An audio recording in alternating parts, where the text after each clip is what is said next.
Sejam muito bem-vindos a mais uma aula dessa nossa parte da playlist de filosofia. Hoje eu pretendo dar continuidade ao que falamos na aula anterior sobre o surgimento da filosofia da Grécia e vou falar de uma das escolas principais, uma das iniciais, melhor dizendo, escolas, que foi a escola jônica, escola grega jônica, lá da Jônia ou da Iônia.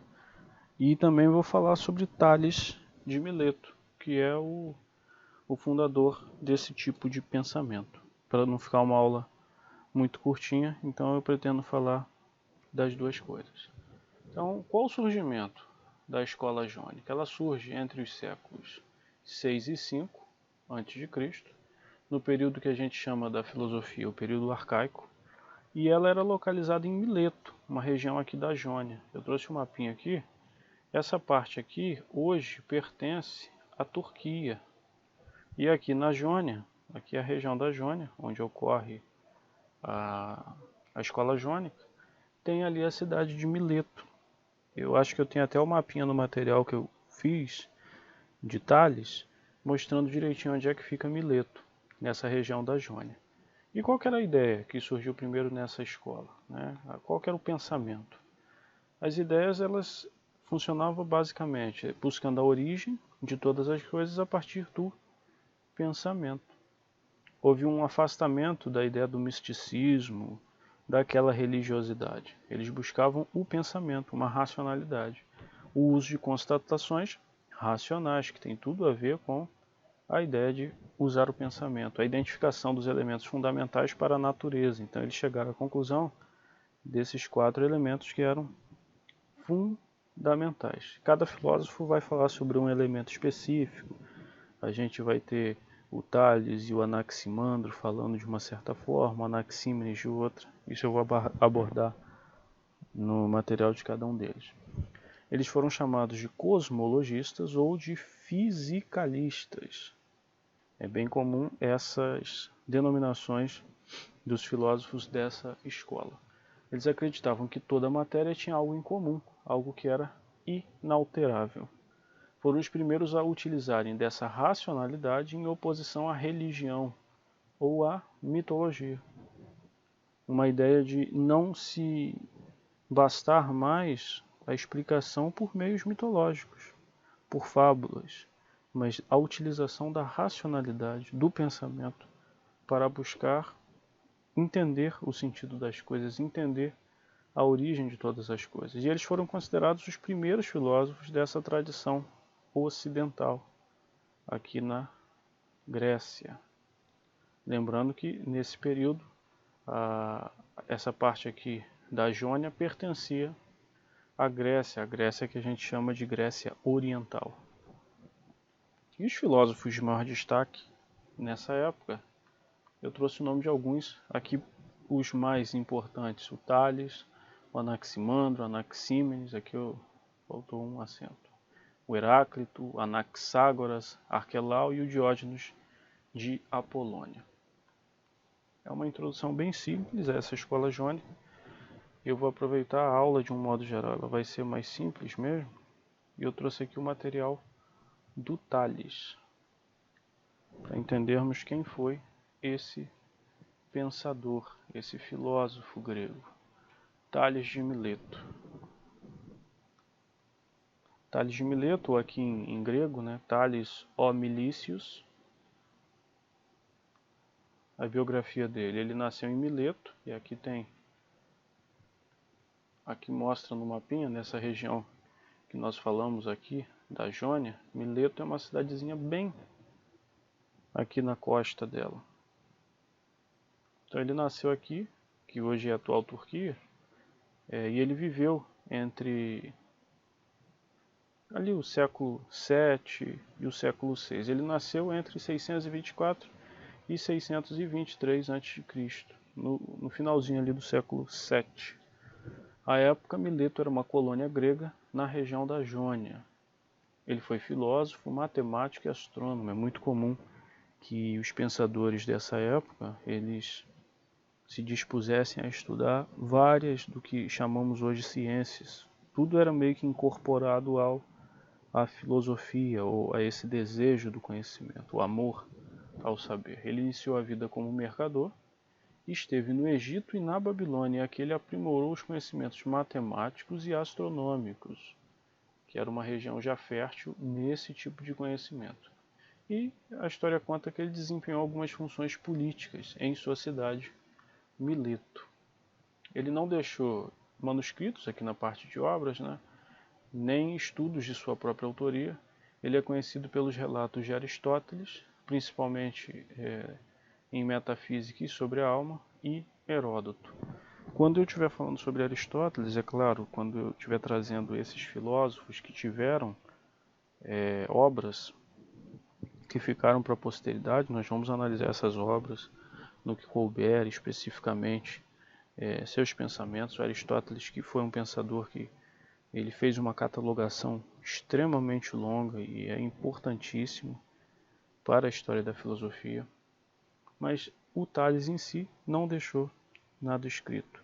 Assim como Sócrates, a sua vida ela é contada pelos outros que o sucederam, entre eles Heródoto, Aristóteles. As ideias principais do Tales, quais eram? Ele buscava entender a origem da natureza. A essa origem a gente dá o nome de physis. Para isso ele procurou pelo que ele chamou de elemento originário, arche, ou arre, dependendo. Se você for para o turco, vai se chamar arre. Mas aqui para nossa língua portuguesa, a gente acabou pegando isso como um prefixo arche. E esse arche, etimologicamente, ele significa unidade e também significa superioridade. Você que tem interesse em entender a ligação das palavras gregas, né, a origem de muitas palavras que nós utilizamos no nosso vocabulário português, com origem grega, a arque ela tem essa origem. E por isso que a gente encontra, por exemplo, na ideia de superioridade, a palavra arcebispo. É um bispo de forma superior, né? E aqui está o prefixo arque. E na ideia de unidade a gente encontra, por exemplo, arquipélago. Mas enfim, estou só dando exemplos desse termo que foi cunhado pelo Tales, arche, que para ele era o elemento originário de todas as coisas. Ele é conhecido como o primeiro filósofo, mas eu já falei inclusive na aula em que eu inicio o assunto sobre a filosofia da Grécia, que há uma discussão bem acadêmica sobre aonde surgiu a filosofia e o que podemos considerar como primeiro filósofo ou não. Por exemplo, Pitágoras é considerado o pai da filosofia, mas ele teve como mentora uma mulher que dizem que poderia ter sido a irmã dele. Então é sempre complicado a gente colocar certos parâmetros, porque vão mudar dependendo do autor que a gente estuda. O mais importante é saber que ele foi importantíssimo para a filosofia. E nessa ideia do arche, o Tales constatou que a água ela era o composto origem de tudo. Então, quando nós falamos lá naquele primeiro documento sobre a busca que a escola jônica tem nos elementos, que acabou chegando aos elementos fundamentais, água, fogo, ar e terra, o Tales, para ele, era a água o composto origem de tudo. Inclusive que a água estaria em todas as coisas, inclusive no ar e nos minerais, ainda que em pouquíssima quantidade. Mas para o Tales, num grão de areia teria um resquício de umidade ali. E a água para ele seria essa substância, esse elemento, origem de tudo, que a gente acaba chamando de arche. E aqui eu trouxe algumas passagens do Tales. O Aristóteles, em Metafísica, ele fala: deve haver alguma realidade natural da qual derivam todas as coisas. Aqui é a ideia. Derivação de todas as coisas. Tales, ele cita, né, iniciador desse tipo de filosofia. Então aqui uma passagem importante, iniciador. desse tipo de filosofia diz que o princípio é a água. Por isso, afirma também que a terra flutua sobre a água. Certamente, tirando esta convicção da constatação de que o alimento de todas as coisas é úmido, e da constatação de que até o calor se gera do úmido, a ideia do calor vindo do úmido, e vive no úmido.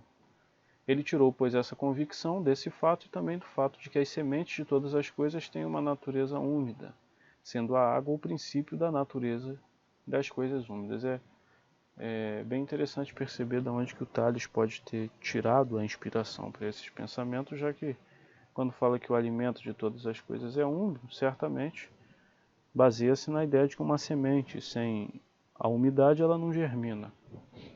E quando fala do calor se gera e vive no úmido, muito provavelmente a associação, que depois a gente vai ver, inclusive o Anaxímenes falando do ar, a ideia de que você precisa, já que o ar é umidade, sob certa maneira, você só tem fogo se você tiver o que hoje a gente entende como oxigênio. Mas são associações que a gente pode tentar elocubrar para chegar a qual ideia que o Tales teve, o que o motivou nessa linha de raciocínio. Dando continuidade aqui, o Aristóteles ele fala também sobre a alma. Tales parece ter percebido também a alma como algo capaz de se mover, a avaliar pelo que se recorda de suas perspectivas se de fato afirmou que o ímã possui alma ao mover o ferro. Aqui uma ideia já mais do Tales voltada para a constatação da alma. Enfim, é uma aula curta, é bem uma introdução simples sobre quem foi esse filósofo tão importante, citado por Aristóteles. Eu trouxe aqui embaixo que eu fiz uma linha do tempo de todos os filósofos, de todas as pessoas de importância nesse período da filosofia.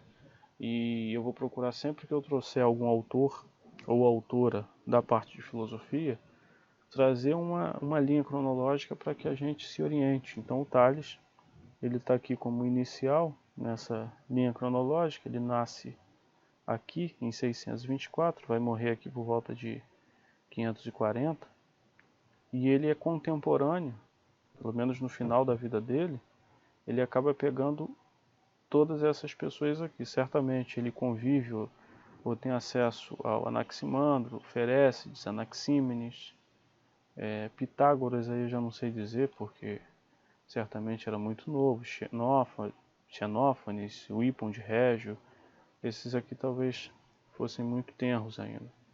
Mas seguramente esses aqui são contemporâneos do Tales de Mileto. Eu acho importante a gente fazer essa associação porque a gente acaba entendendo melhor com quem aquela figura, com quem aquele grande autor conviveu, e aí dá pra gente ter uma ideia melhor de questão de influência.